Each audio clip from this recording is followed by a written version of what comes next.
Comme le veut la tradition un peu partout dans le monde, le président ivoirien Alassane Ouattara a présenté ses vœux à la nation le 31 décembre dernier. Si les observateurs ont surtout retenu l'annonce de la rétrocession de la base militaire française historique d'Abidjan à l'État ivoirien, il a finalement été très peu question d'une autre thématique abordée par le locataire du palais du Plateau, tendant l'oreille.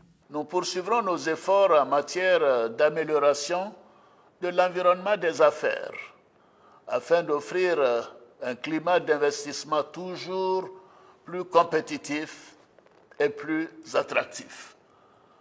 En cela, la bonne gouvernance, ainsi que la lutte contre la corruption et le blanchiment des capitaux feront l'objet d'une attention particulière tout au long de l'année 2025. L'expression est prononcée blanchiment de capitaux.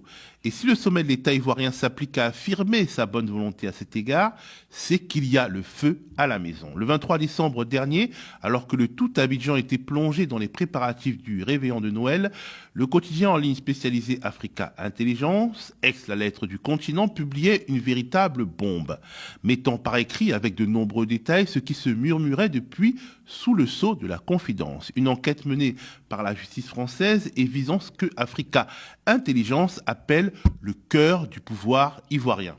Une enquête sur un vaste système de mouvements financiers à la fois massifs et illicites entre Abidjan et Paris. L'homme par qui le scandale arrive, c'est un riche patron ivoiro-libanais, son nom Hassan Daklala, c'est le PDG de Porteo, une entreprise spécialisée dans les travaux publics. Porteo est né en 2011, juste après la guerre post-électorale et l'arrivée au pouvoir d'Alassane Ouattara. Et depuis, la firme rafle les marchés. Déjà plus de 2000 km de route selon Jeune Afrique, dont la route Grand Bassam-Massini, le tronçon Séguéla-Touba et le tronçon Dimbokro-Toumoji. Un des secrets de Porteo, c'est sa proximité avec les décideurs publics. Et la justice française enquête désormais sur le caractère délictueux ou non de cette proximité. Car Hassan Daklala est également installé en France où il a 3 sociétés spécialisées dans l'immobilier de prestige et l'hôtellerie. Qu'est-ce qui lui est reproché? Disons d'être lié de diverses manières à des personnes impliquées dans un vaste système de transfert d'argent en espèces d'Abidjan à Paris, une sorte de Western Union sans trace et parfaitement illégale que l'on appelle Hawala dans les pays du Maghreb et du Moyen-Orient. Toujours dans l'entourage supposé de Hassan Daklala, grenouilleraient des personnes soupçonnées d'être au cœur d'un réseau d'importation en Côte d'Ivoire de voitures volées en Europe et destinées au Happy Few d'Abidjan. Bref, durant l'été dernier, l'affaire est devenue éminemment politique à la faveur d'une perquisition. Écoutons un extrait de l'article d'Africa Intelligence. Les enquêteurs ont mené leur première perquisition début juillet dans 2 appartements parisiens du patron du groupe Porteo. Hassan Daklala se trouvait alors en Côte d'Ivoire, mais une partie de sa famille occupait l'un des biens. Dans l'autre, les policiers français sont tombés sur un fils d'Amédée Kofi Kouakou, ministre ivoirien de l'équipement et de l'entretien routier. De par sa fonction, il supervise l'attribution de plusieurs grands marchés publics en Côte d'Ivoire, où Hassan Daklala a obtenu d'importants chantiers ces dernières années. En gros, le fils de celui qui attribue les marchés publics occupe un appartement de celui qui est bénéficiaire de ces marchés publics. Une coïncidence à ce point troublante que la justice française n'enquête plus seulement sur des circuits de blanchiment d'argent, mais aussi et surtout sur le chef de corruption d'agents publics étrangers. Et les agents publics étrangers en question, ce sont des membres du premier cercle du pouvoir à Abidjan. Ce sont aussi des proches du président béninois Patrice Talon. Écoutons ce qu'écrit Africa Intelligence. La découverte progressive de cette nébuleuse, au sein de laquelle se côtoient des réseaux gravitant autour du mania du BTP ivoirien, de personnalités du pouvoir politico-économique à Abidjan et des proches de Guillaume Soro, suscite une gêne palpable à Abidjan, d'autant que les noms de plusieurs ministres ivoiriens apparaissent directement dans le dossier. À commencer par celui de la Défense, Téné Birahima Ouattara. Très lié à Hassan Daklala, dont il a utilisé à plusieurs reprises le jet privé, le frère cadet du président se retrouve sur les radars des enquêteurs.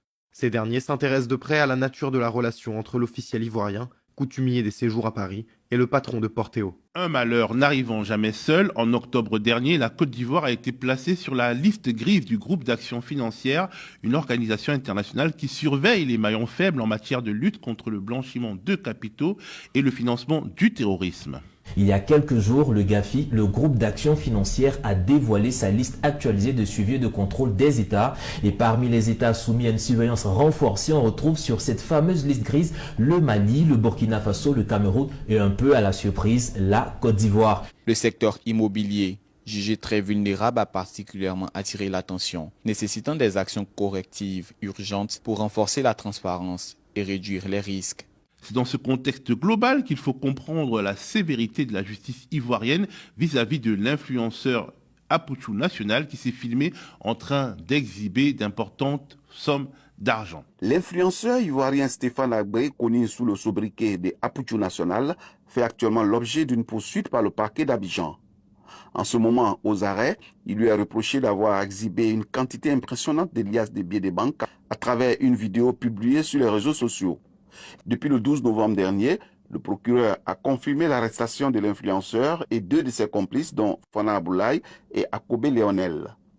Les 3 personnes sont aux arrêts conformément aux dispositions de la loi 875 relative à la lutte contre le blanchiment des capitaux, du financement du terrorisme et à la prolifération des armes de destruction massive.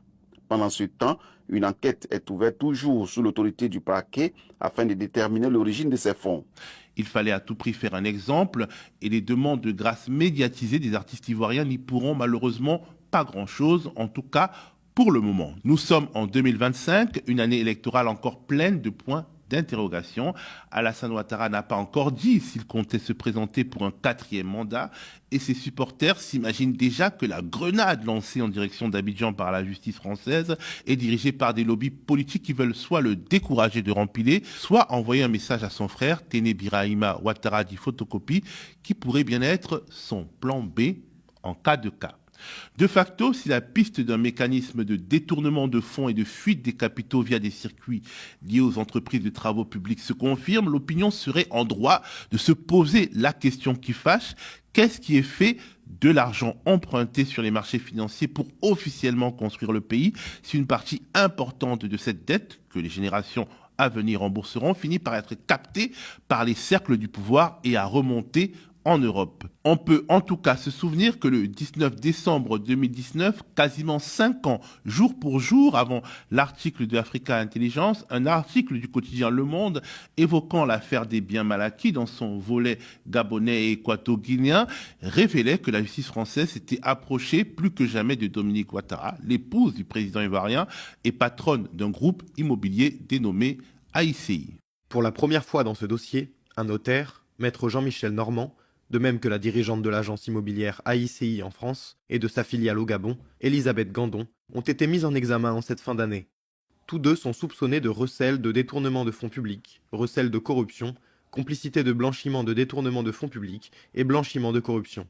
Selon des documents récupérés par les enquêteurs, ce binôme a sciemment permis à Omar Bongo d'acquérir pour sa famille une dizaine de biens immobiliers à Paris d'une valeur de 12,8 millions d'euros entre 1998 et 2008. Cette somme a en grande partie transité par un compte bancaire d'AICI à la Société Générale. À Paris, l'agence immobilière fondée par l'actuelle première dame de Côte d'Ivoire, Dominique Ouattara, se chargeait de faire écran et de régler les appartements avec les chèques de la société. Cet article était sorti juste avant l'arrivée d'Emmanuel et de Brigitte Macron à Abidjan à la faveur d'une visite officielle. Et depuis 5 ans, plus rien de nouveau n'a été dit dans ce volet de l'affaire tentaculaire des biens mal acquis entre la France et l'Afrique.